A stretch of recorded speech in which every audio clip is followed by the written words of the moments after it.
Hi, I'm Liam Scott, formerly a press freedom reporter at Voice of America, and this is another press freedom interview sponsored by the International Community of the Society of Professional Journalists. The international community got word that Mongolian journalist Otma Otgon was detained and his newsroom was raided just a few days ago. He and his publication Nurog, which means draft, were first accused of breaking national unity and then accused of organizing cyber gambling. With me is Otma to talk about what happened and what it means for press freedom in Mongolia. Well, Otma, thank you so much for speaking with me tonight and for doing this. I really appreciate it, and I'm so sorry about what you and your news outlet have been going through over the past few days. I think just as a starting point, can you bring me back to when the raid actually started? Where were you, and what? Can you just illustrate that moment for us? I think would be really helpful. Thank you for the interview and the invitation, and also giving me and giving us the opportunity to give this topic, to take these topics to an international stage, an international audience, also especially among journalists around the world. So, before anything else, I would like to say that if my speech is unclear for the audience, if my speech is unclear, or is there any difficulties that you have about the conversation we're having. Really sorry. I'm functioning on really few hours of sleep for the last 72 hours.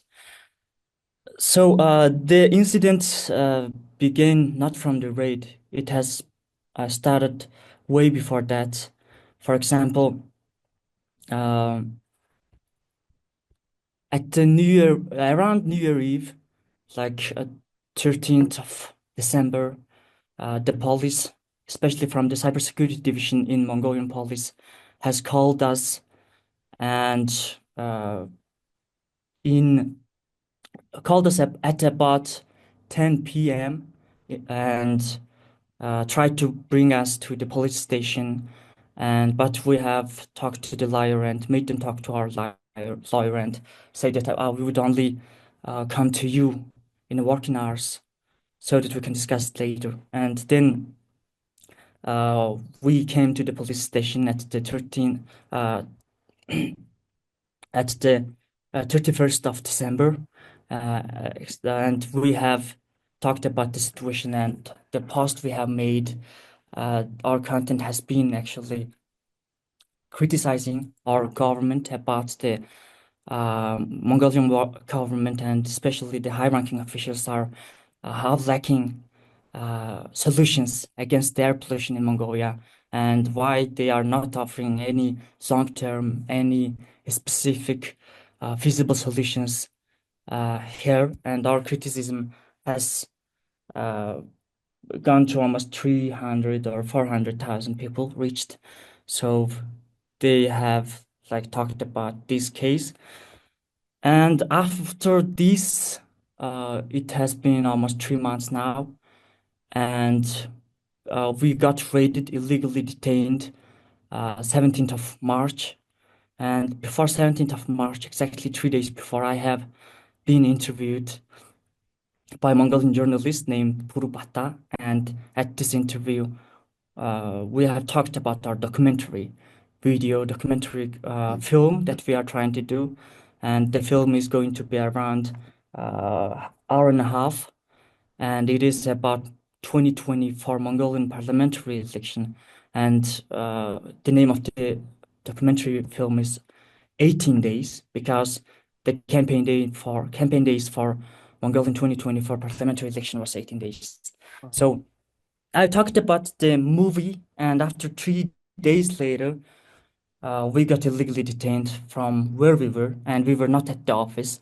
Our team were actually about to celebrate our like 18th of the March is some kind of celebration for Mongolian men in Mongol specifically. So we were actually trying to pre-celebrate the day 18th of March, and we were playing esports game.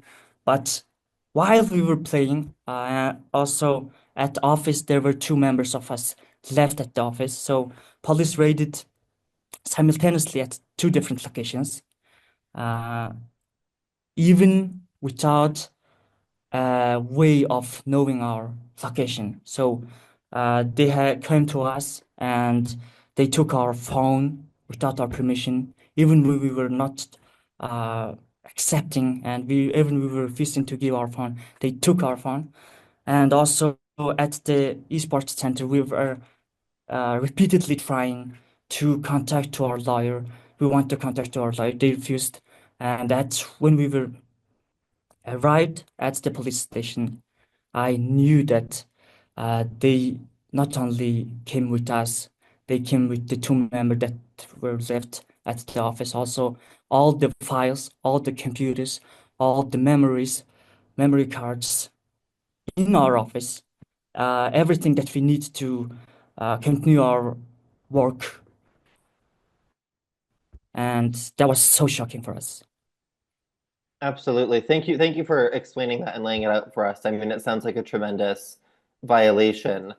Can you tell me a little bit about why do you think, I mean, I know that police have said or that it's about breaking national unity. Why do you think your news outlet was targeted? Do you think it's over this documentary that was in the works? Do you think it's something else? Why do you think that you guys are being targeted like this?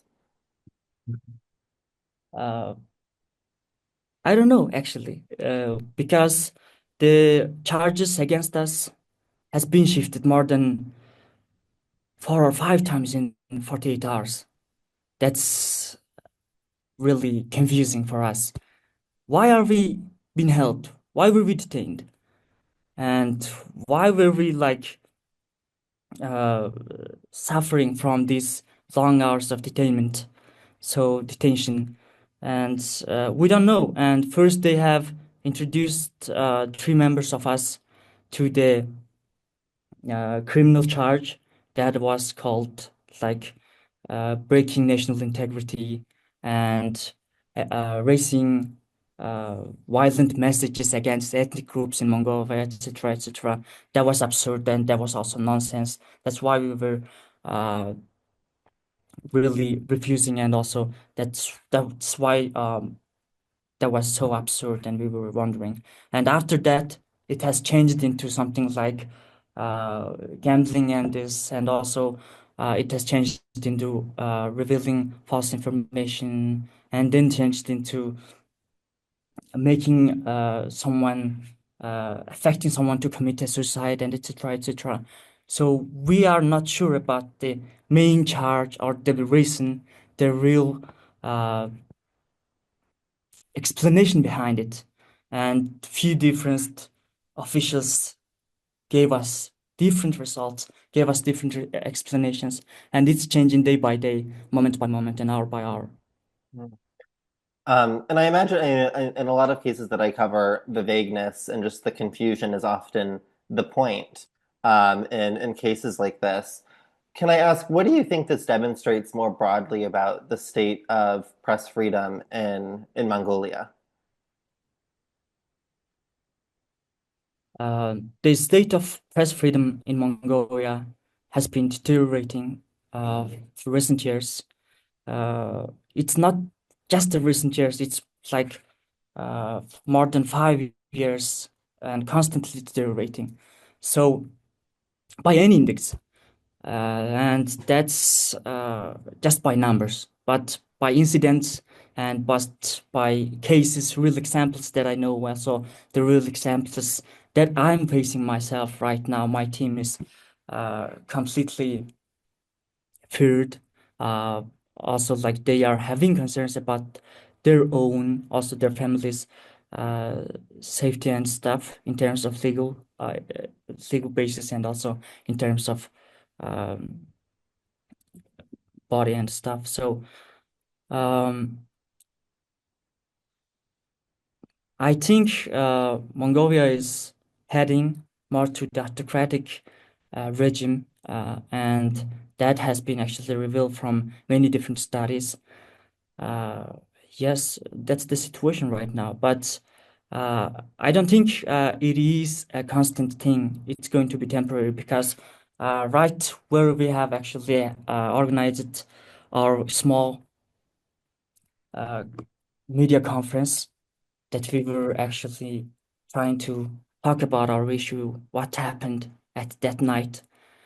I have seen more than 40 news outlets and lots of people who are actually concerned about this issue and who Mhm. were actually really trying to protect Mongolian freedom of speech, press freedom.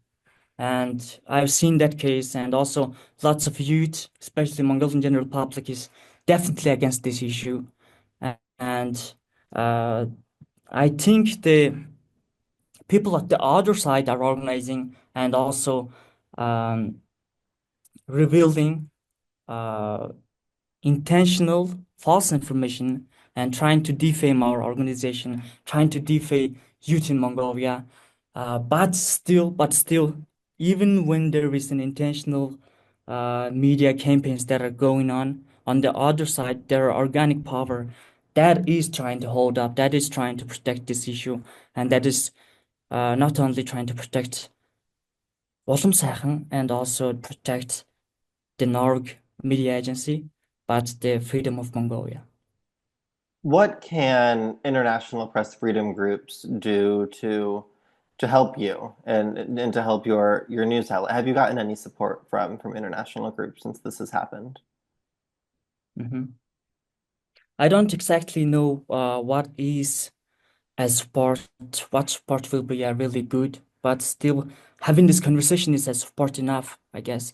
And uh, what you guys are doing and how you guys are supporting independent journalism and professional journalism in any country and how you do your work regularly is what you can do best, I guess. So I don't know what exactly should be a help, but what you're doing right now is enough for me. Really, thank you for what you're doing. I think what my last question for you, can you tell me a little bit more about how has this affected your operations? I understand that I think March 18th was you're supposed to launch your website, and what happens next? I mean, how do you go about getting your equipment back, for instance, so that you can continue reporting the news in Mongolia? Mhm. So, it has been 3 days since the detention, and uh, all these processes were actually not following any legal due process.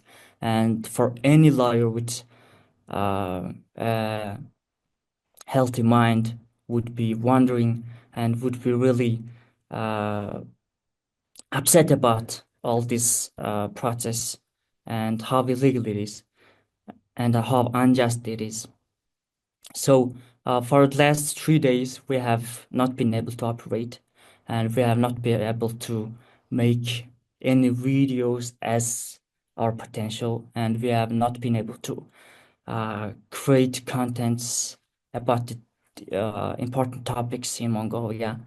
And also, we were actually trying to organize events and also other plans, other content clients, and lots of things that we were doing were not, uh, we were actually has been closed temporarily, I hope.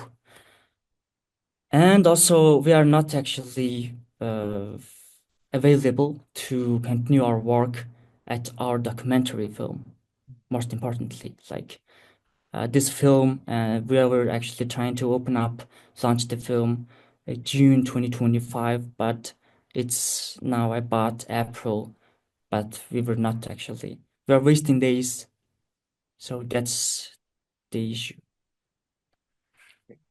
Well, Oma, thank you so much for talking with us and joining us today. I'm so sorry again about what you and your news outlet are experiencing right now, and I hope that the situation improves for you and for the media community in Mongolia. And please keep SPJ updated on your situation. I am Liam Scott for the SPJ International Community, and thank you all for joining us today. Thank you, really, really thank you for your organization and for you having this interview. Thank you. Thank you.